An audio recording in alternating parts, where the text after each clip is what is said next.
Friends, families, my esteemed colleagues, and our graduates of 2012, it is a privilege to address you here today.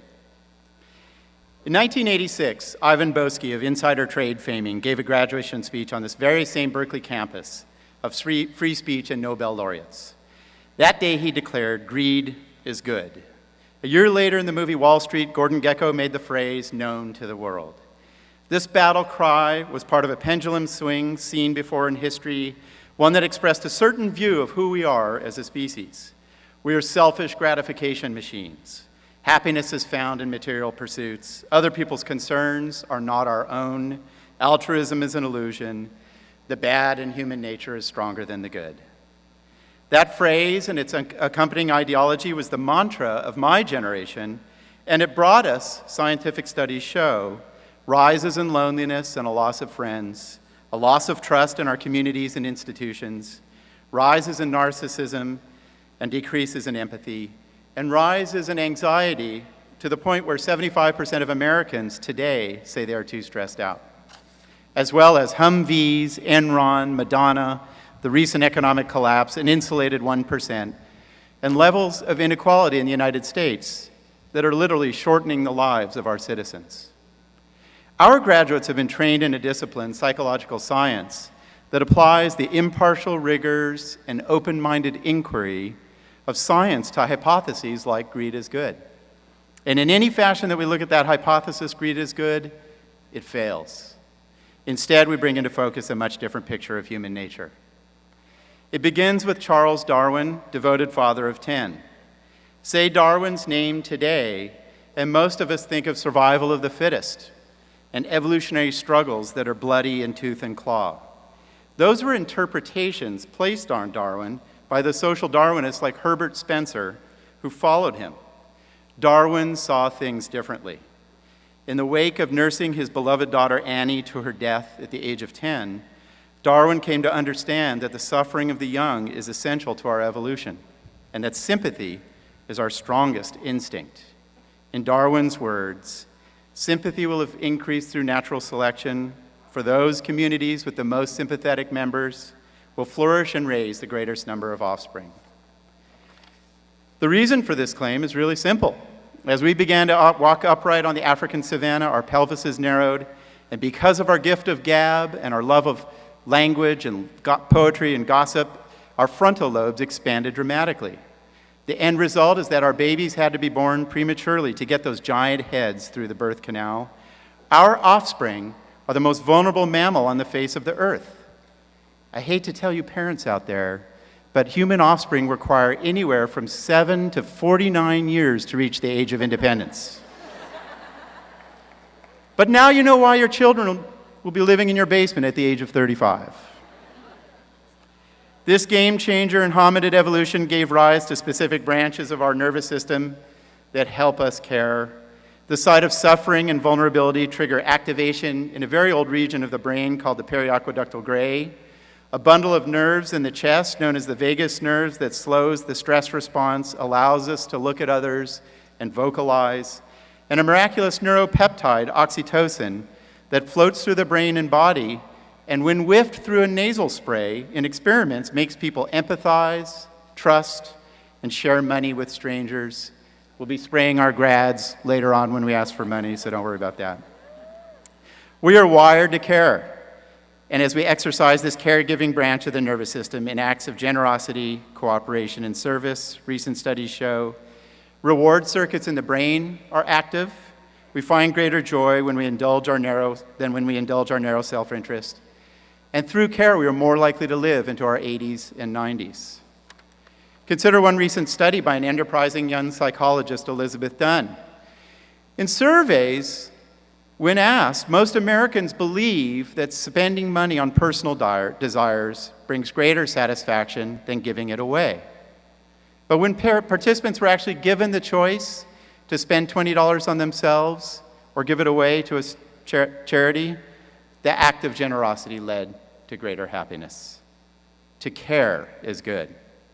We can care because we've evolved the capacity to rise above the loud demands of the internal voice of self-interest and imagine the minds and interests and concerns of others. This empathic flight is enabled by mirror neurons and large portions of the prefrontal cortex in the brain. It is enabled by our wildly contagious tendencies. Recent studies of a community in Massachusetts find that all manner of human tendencies, dietary habits, anxiety, sadness, charity, generosity, hope, and happiness spread through neighborhoods as readily as flus and colds. Recent studies find that when we give to a stranger, that stranger goes on to give 7% to other individuals when we're no longer present in the interaction. We are separated by the boundaries of our skin. We are separate constellations of trillions of cells, but in the reaches of our mind, we are connected to one another. Other people's gains and costs become our own. As Confucius said, a person of humanity wishing to establish his character first establishes the character of others. And in these flights of empathy, where we see the world through the eyes of others, we come to understand that we all suffer, we all yearn for happiness of our children, we share a common humanity. In the words of the poet Percy Shelley, the great secret of morals is love, or going out of our own nature in an identification of ourselves with the beautiful that exists in thought, action, or person, not our own. Person to be greatly good must imagine intensely and comprehensively, put himself in the place of another. The pains and pleasures of his species must become his own. In caring and imagining the lives of others, we encounter the fragile, fleeting beauty of life. This is the heart of reverence, our recognition that we are part of something great that is larger than any individual self. You're part of a family, a community, an education at Berkeley, a historical movement, this graduation ceremony in this hallowed Greek theater.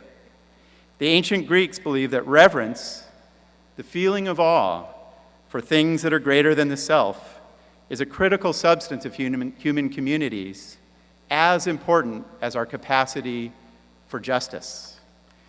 It is the feeling of reverence and awe that led Charles Darwin, standing in the South American forest, to muse. It creates a feeling of wonder that so much beauty should be apparently created for so little purpose. And those feelings of awe spurred Darwin to imagine his theory of evolution by natural selection. It was John Muir's feelings of awe at the idea that the black locust tree is from the pea family that led him to wander the United States and find his way to the nearby Sierras. On one of those days in the Sierras, he wrote, "We are now in the mountains, and they are in us, kindling enthusiasm, making every nerve quiver, filling every pore and cell of us. Our flesh and bone tabernacle seems transparent as glass to the beauty about us, as if truly an inseparable part of it, thrilling with the air and trees, streams and rocks, in the waves of sun, a part of all nature, neither old nor young, sick nor well, but immortal." And out of those experiences, John Muir began to write and inspire others and form the Sierra Club and the laws that led to our state and national parks. It is this sense of reverence that gives rise to the deep sense of gratitude and an appreciation of the things that are given. Adam Smith, the great economist, pondered why so much cooperation would arise in the England of the Industrial Revolution that he studied when men were presumably driven by pure self-interest. His answer? Reverence and gratitude are the engines of healthy communities. When scientists give resources to individuals in 15 remote cultures from the Amazon to Indonesia, those individuals, on average, give away 40% of their resources to strangers. To share is good. And when we reflect on others' generosity, recent studies find, we experience 25% boosts in happiness, better health profiles, and our children perform better academically. We all have so much that has been given to us to be grateful for. The chance to learn, to be at Berkeley, the sun on your skin, or at least all of the family out there, the eucalyptus trees to enjoy the day, your parents and family. Your families have given so much to you. You, our graduates of 2012, are the new generation. You have so many incredible gifts. You're brilliant, imaginative, outspoken, irreverent, free-spirited, and kind. And you're something more. I hear it in the new questions you ask and in the research you're doing, and I see it in your actions in the world, using psychological science to humanize the criminal justice system, destigmatize mental illness, create nurturing environments that we know will build greater frontal lobes, reducing stress, our biggest killer in the healthcare system, making Facebook kinder. You are Generation We. And I don't mean video game we, or we in the British sense of small, or we in the French sense of saying yes, or we in the 2-year-old sense of number 2 in the bathroom, or number 1. I mean we as in us, we as in this human species, we as in common humanity, we as in all sentient beings. You will not be fooled by false claims like greed is good. Instead, I hope you be guided by the wisdom of the ages, now fortified by science. To care is good, to be thankful is good. There's so much good and beauty in this world. You will live amazing lives. You'll become social workers, clinicians, professors, high school teachers, medical doctors, journalists, new social media gurus, inventors, God forbid, lawyers. Some of you will serve cappuccinos and write poetry or make it big in some rock and roll band. You'll take care of troubled individuals, create more humane and just public policy, and use psychological science to combat climate change and inequality. You'll make discoveries in neuroscience, make the new social media kinder, and make for better schools and neighborhoods. Some of you will just stick out your thumb and hit the open road. You'll fall deeply in love. You'll have children. And yes, you will raise teenagers. You'll pay bills, buy homes, you'll grapple with the first noble truth of Buddhism, that to live is to suffer, but in suffering we recognize the common sense substance of humanity. You have experiences of reverence and awe that send tingling shivers through your body. The incredible beauty of your loved one's hands, your new baby emerging out of that very narrow birth canal, the rolling laugh of your child, the quiet of the night, seeing your parents become grandparents, and those patterns repeating themselves in your fast-moving lives. Time will travel very fast, and someday perhaps you will sit in this very Greek theater and watch your own child become a Berkeley grad. I hope that you will live your life by what makes you feel awe, what brings those goosebumps to your skin, and what brings you closer to the ineffable beauty of others. I hope that you will embrace the concerns and suffering of others, heeding the words of the Dalai Lama. If you want others to be happy, practice compassion. If you want to be happy, practice compassion. I will hope that you continually delight in the wonders of our species, which led to this science that you have studied. I believe you will, for you are Generation We. And as you change this world, this admiring faculty here on stage will feel our own kind of reverence for what you do. Graduates of 2012, congratulations.